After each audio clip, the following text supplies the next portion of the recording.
Hi everyone, welcome to Satya study circle. ఈ క్లాస్లో మనం ఏపీ పోలీస్ కానిస్టేబుల్ మెయిన్స్ ఎగ్జామ్కి ఏ విధంగా ప్రిపేర్ అవ్వాలని చెప్పి మనం తెలుసుకుంటామండి.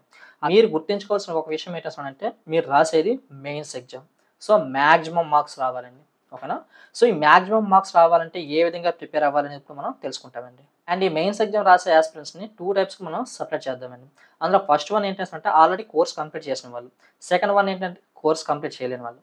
కోర్స్ కంప్లీట్ చేసిన ఆస్పిరెంట్స్ మీరేం చేయాలి అంటే ఈ కొద్ది టైంలో కూడా డైలీ 2 మాక్ టెస్ట్ అయితే మాత్రం అటెండ్ చేయాలండి, ఓకేనా? మార్నింగ్ ఒకటి, ఈవినింగ్ ఒకటి, ఓకేనా? ఈ మాక్ టెస్ట్‌లో కూడా మీరు మెయిన్స్ ఎగ్జామ్‌లోని ఏ విధంగా రాస్తారో అదే విధంగా టైం పెట్టుకొని పర్టిక్యులర్‌గా అదే విధంగా రాయండి, ఓకేనా?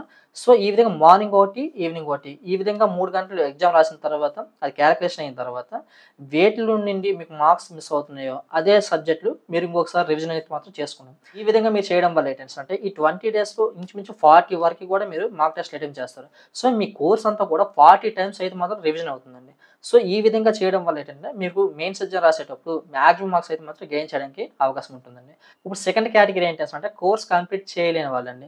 ఈ కోర్స్ కంప్లీట్ చేయలేని యాస్పిరెంట్స్ మీరేం చేస్తారనంటే తక్కువ సిలబస్ చదివి ఎక్కువ మార్క్స్ వచ్చే టాపిక్స్ ఏంటున్నాయో ఆ టాపిక్స్ ముందు కంప్లీట్ చేసి తర్వాత మిగతా టాపిక్స్ అయితే మాత్రం కంప్లీట్ చేయండి. సో ఈ తక్కువ టైంలోని ఎక్కువ మార్క్స్ వచ్చే సబ్జెక్టులు ఏంటి, ఆ సబ్జెక్ట్‌లోని ఇంపార్టెంట్ టాపిక్స్ ఏంటి అనేది ఇప్పుడు మనం తెలుసుకుంటామండి. మనకి మెయిన్స్ ఎగ్జామ్‌లోని ఎక్కువ మార్క్స్ వచ్చే సబ్జెక్ట్ ఏంటుందనేసనంటే ఇంగ్లీష్ అండి. ఎందుకంటే ఈ ఇంగ్లీష్ నుండి అప్ టు 30-40 మార్క్స్ వరకు కూడా రావడానికి అవకాశం ఉంటుందండి. అంటే మీకు మెయిన్స్ ఎగ్జామ్‌లోని అప్ టు 15-20% మార్క్స్ కేవలం ఇంగ్లీష్ నుండి అడగడం జరుగుతుందండి. ఈ ఇంగ్లీష్‌లో చిన్న చిన్న టాపిక్స్ అండి. సో ఈ చిన్న చిన్న టాపిక్స్ మీద ఫోకస్ పెడితే మనకి తక్కువ టైంలోనే ఎక్కువ మార్క్స్ రావడానికి అయితే మాత్రం అవకాశం ఉంటుందండి. సో ఇంగ్లీష్‌లోని ఏ టాపిక్స్ మీద ఎక్కువ ఫోకస్ పెట్టాలి అనేసనంటే antonyms, synonyms, correction of spellings, prepositions, correction of sentence and phrases, phrasal verbs, active voice and passive voice, tenses and correction orders, jumble sentence, comprehensions and question tags. So వీటి మీద అయితే మాత్రం ఎక్కువ focus పెట్టాలండి. ఇవన్నీ చిన్న చిన్న టాపిక్స్ అండి. డైలీ రోజుకొక 5 యాంటోనిమ్స్, 5 సినోనిమ్స్ నేర్చుకోండి ఇప్పటి నుండి. సో వీటి వల్ల మీకు అప్ టు 4-5 మార్క్స్ వరకే రావడానికి అవకాశం ఉంటుందండి. అండ్ అదే విధంగా ప్రిపోజిషన్స్ ఒక్క హాఫ్ అన్ అవర్ క్లాస్ ఉంటుందండి. ఇది వింటే మీకు ఆల్మోస్ట్ ఫుల్ నాలెడ్జ్ వస్తుందండి దీని మీద. సో వీటి నుండి అయితే మాత్రం 2 మార్క్స్ వరకు రావడానికి అవకాశం ఉంటుందండి. And next active voice and passive voice అండి.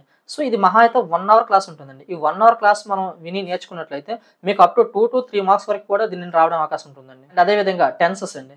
సో ఈ టెన్సెస్ నుండి అప్ టు 2-3 మార్క్స్ వరకు రావడానికి అవకాశం ఉంటుంది. అండ్ అదే విధంగా క్వెషన్ ట్యాగ్ మహా అయితే 15 మినిట్స్ క్లాస్ ఉంటుందండి. సో ఇది వింటే మీకు ఆల్మోస్ట్ క్లారిటీ వస్తుందండి. అండ్ అదే విధంగా మనకి కాంప్రహెన్షన్స్ అండి.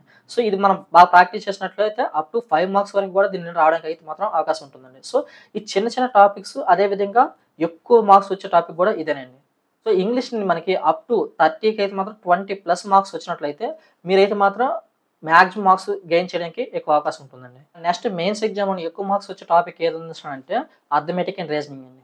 సో ఈ అర్థమెటిక్ రీజనింగ్ నుండి అప్ టు 50-60 మార్క్స్ అయితే మాత్రం దీని నుండి రావడం జరుగుతుందండి. కావున దీని మీద అయితే మాత్రం ఎక్కువ ఫోకస్ పెట్టండి. సో ముందుగా ఈ అర్థమెటిక్‌లోని ఏ టాపిక్స్ ఎక్కువ ఫోకస్ పెట్టాలనేసనంటే percentages and profit and loss, simple interest and compound interest, ratio and proportion, time and work, number system and mensuration. ముందైతే మాత్రం ఈ టాపిక్స్ మీద ఎక్కువ ఫోకస్ పెట్టండి. తర్వాత ఇవి కంప్లీట్ అయిన తర్వాత మిగతా టాపిక్స్ మీద అయితే మాత్రం ఫోకస్ పెట్టండి. అండ్ అదే విధంగా రీజనింగ్ నేను చూసుకున్నట్లయితే serieses and coding and decoding, blood relations and directions and Venn diagrams. So వీటినైతే మాత్రం ఫస్ట్ ఫోకస్ పెట్టండి. ఇవన్నీ ప్రాక్టీస్ కంప్లీట్ అయిన తర్వాత మిగతా టాపిక్స్ అయితే మాత్రం చేయండి. సో ఈ అర్థమెటిక్ రీజనింగ్ నుండి అయితే మాత్రం ఎక్కువ మార్క్స్ వచ్చే టాపిక్స్ అయితే మాత్రం ఇవ్వండి. సో ఇవి ముందు కంప్లీట్ చేసిన తర్వాత నెక్స్ట్ మిగతా టాపిక్స్ అయితే మాత్రం ప్రాక్టీస్ చేయండి. నెక్స్ట్ మీరు ఎక్కువ ఫోకస్ పెట్టాల్సిన సబ్జెక్ట్ ఏందనేసనంటే ఇండియన్ హిస్టరీ అండి. సో ఈ ఇండియన్ హిస్టరీ నుండి అప్ టు 30-35 మార్క్స్ అయితే మాత్రం రావడం జరుగుతుందండి. కాబట్టి ఈ 35 మార్క్స్‌లోను కూడా మనకి అప్ టు 20 మార్క్స్ అయితే మాత్రం ఆధునిక భారతదేశ చరిత్ర నుండి అయితే మాత్రం ఇవ్వడం జరుగుతుందండి. కాబట్టి ఈ ఆధునిక భారతదేశ చరిత్ర ప్రతీది కూడా పిన్ టు పిన్ మీరు చదవాలండి, ఓకేనా? దీని తర్వాత ఎక్కువ ఫోకస్ పెట్టాల్సింది ఏంటంటే ప్రాచీన భారతదేశ చరిత్ర అండి. ఈ ప్రాచీన భారతదేశ చరిత్రలోని వేటి మీద ఎక్కువ ఫోకస్ పెట్టాల్సనంటే సింధు నాగరికత, వ్యాధ నాగరికత, బౌద్ధ మతం, జైన మతం, అదేవిధంగా మౌర్య సామ్రాజ్యం, గుప్త సామ్రాజ్యం. సో వీటి మీద అయితే మాత్రం ఎక్కువ ఫోకస్ పెట్టండి. సో నెక్స్ట్ ఫోకస్ పెట్టాల్సిన టాపిక్ ఏంటంటే మధ్య భారతదేశ చరిత్ర అండి. సో ఈ మధ్య భారతదేశ చరిత్రలోని ఏమి ఎక్కువ చదువుకోవాలనంటే రాష్ట్రకూటులు, చోళులు, రాజపుత్రులు, బహుమని సుల్తాన్లు, మొఘల్స్, ఢిల్లీ సుల్తాన్లు, అదేవిధంగా మరాఠాలు, సో వీటి గురించి అయితే మాత్రం ఎక్కువ చదువుకుంటామండి. సో ఇవి చదివిన తర్వాత మిగతా టాపిక్స్ అయితే మాత్రం మనం చదువుకోవాలండి. సో ఇదే ఇండియన్ హిస్టరీలోని మనకి ఏపీ హిస్టరీ కూడా మనం చదువుకోవాలండి. ఏపీ హిస్టరీలోని ఏ టాపిక్స్ మనం ఫోకస్ పెట్టాలనేసనంటే శాతవాహనులు, తూర్పు చాళుక్యులు, కాకతీయ సామ్రాజ్యం, విజయనగర సామ్రాజ్యం. సో వీటి మీద అయితే మాత్రం ఎక్కువ ఫోకస్ పెట్టండి. ఇవి కంప్లీట్ అయిన తర్వాత మిగతా టాపిక్స్ అయితే మాత్రం చదవండి. నెక్స్ట్ మనం తెలుసుకునే సబ్జెక్ట్ ఏంటంటే ఇండియన్ జాగ్రఫీ అండి. ఈ ఇండియన్ జాగ్రఫీలోని మనకి ఈసారి ఎక్కువ మార్క్స్ రావడానికి అవకాశం ఉంటుందండి. ఈ ఇండియన్ జాగ్రఫీ మనకి కరెంట్ అఫైర్స్‌కి రిలేటెడ్‌గా మనం చదువుకుంటే ఇంకా ఎక్కువ మార్క్స్ అయితే మాత్రం రావడం జరుగుతుంది. సో ఈ ఇండియన్ జాగ్రఫీలోని మొదటి 4 లెసన్స్ చదువుకుంటే అప్ టు 60% మార్క్స్ ఈ మొదటి 4 లెసన్స్ నుండి అడగడం జరుగుతుందండి. ఓకేనా? ముందు ఇవి కంప్లీట్ చేసిన తర్వాత మిగతా టాపిక్స్ అయితే మాత్రం కంప్లీట్ చేయండి. అండ్ ఈసారి మనకి భారతదేశం ఏ దేశాలతోని సరిహద్దు పంచుకుంటాయి, అదేవిధంగా ఏ దేశాలతోని ఎన్ని రాష్ట్రాలు సరిహద్దు పంచుకుంటాయి, వాటి యొక్క డిస్టెన్స్ ఎంత, ఇవి మనం ఎక్కువ ఫోకస్ పెట్టాలండి. అండ్ వీటితో పాటుగా మనకి నదుల గురించి అయితే మాత్రం ఎక్కువ ఫోకస్ పెడతామండి. అంటే లైక్ ఎగ్జాంపుల్ ఏంటంటే సింధు. ఈ సింధు నది ఎక్కడ పుట్టింది? ఏ రాష్ట్రాల గుండా ప్రయాణిస్తుంది? అదేవిధంగా ఏ కనుమల గుండా ప్రయాణిస్తుంది? అండ్ వీటితో పాటుగా ఈ సింధు నది మీద ఏ ఏ ప్రాజెక్టులు ఉన్నాయి? అదేవిధంగా పాకిస్తాన్‌లోని ఎక్కడ కలుస్తాయి? అదేవిధంగా పాకిస్తాన్ నుండి మనకి అరేబియా సముద్రంలోకి ఎక్కడ కలుస్తుంది? సో, ఈ విధంగా మనకి ఫుల్ డీటెయిల్స్‌గా మనం చదువుకున్నట్లయితే మనకి మంచి మార్క్స్ అయితే మాత్రం గెయిన్ చేయడానికి అవకాశం ఉంటుందండి. అండ్ నెక్స్ట్ మనం తెలుసుకున్న సబ్జెక్ట్ ఏంటనేసనంటే పాలిటీ అండి. ఈ పాలిటీలోనే మనకి వేటి మీద ఎక్కువ ఫోకస్ పెట్టాలనేసనంటే చట్టాలు, భారత రాజ్యాంగ ప్రవేశిక అండ్ భారత రాజ్యాంగం ఏ ఏ దేశాల నుండి గ్రహించబడింది అంశాలు అండ్ ప్రాథమిక హక్కులు, ప్రాథమిక విధులు, ఆదేశిక సూత్రాలు వీటి మీద ఎక్కువ ఫోకస్ పెట్టండి. ఈ చిన్న చిన్న టాపిక్స్ అదే విధంగా మనకి ఎక్కువ మార్క్స్ వచ్చే టాపిక్ అండి. అండ్ కేంద్ర ప్రభుత్వం, రాష్ట్ర ప్రభుత్వం, న్యాయ వ్యవస్థ వీటి గురించి అయితే మాత్రం మంచిగా చదవాలండి.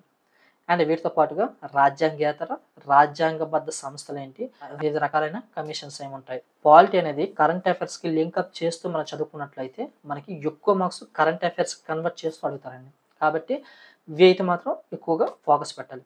జనరల్ స్టడీస్ అన్నీ కలిపి తక్కువ టైంలోని ఎక్కువగా ఏ విధంగా చదువుకోవాలి అనేది నేను ఆల్రెడీ ఒక వీడియో చేశాను జనరల్ స్టడీస్ గురించి. ఆ వీడియో డిస్క్రిప్షన్‌లో ఇవ్వడం జరుగుతుంది. అది ఒకసారి చూసినట్లయితే మీకు ఫుల్ క్లారిటీ వస్తుందండి. అండ్ నెక్స్ట్ జనరల్ సైన్స్ అండి. ఈ జనరల్ సైన్స్ మీరు ఈ మెటీరియల్ చదివేదానికంట 8థ్, 9థ్, 10థ్ క్లాస్ టెక్స్ట్ బుక్స్ మీరు చదివినట్లయితే మీరు మంచి మార్క్స్ అయితే మాత్రం గెయిన్ చేయడానికి అవకాశం ఉంటుందండి. ఎందుకు జనరల్ సైన్స్ నుండి డైరెక్టర్ బిట్లు అడగడం మానేసాడండి. కేవలం సబ్జెక్ట్ ఓరియెంటెడ్‌గా మనకు అడుగుతున్నారండి. మీరు టెక్స్ట్ బుక్స్ బాగా చదివినట్లయితే ఆ ఇచ్చిన క్వెషన్స్ మీరు ఈజీగా అటెంప్ట్ చేసే విధంగా ఉంటుందండి.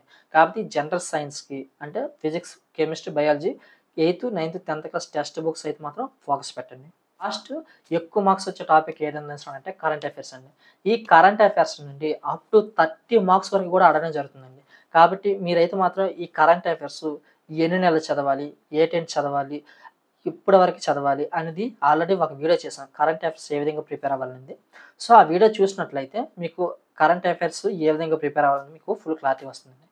ఇదైతే మాత్రం డిస్క్రిప్షన్‌లో ఇవ్వడం జరుగుతుంది. ఒకసారి ఇది మాత్రం చూడండి. వీడియో నచ్చినట్లయితే లైక్ చేయండి, కామెంట్ చేయండి. మీ ఫ్రెండ్స్ అండ్ ఫ్యామిలీ మెంబర్స్‌కి షేర్ చేయండి. ఏదైనా డౌట్ ఉంటే కామెంట్ చేయండి. Thank you.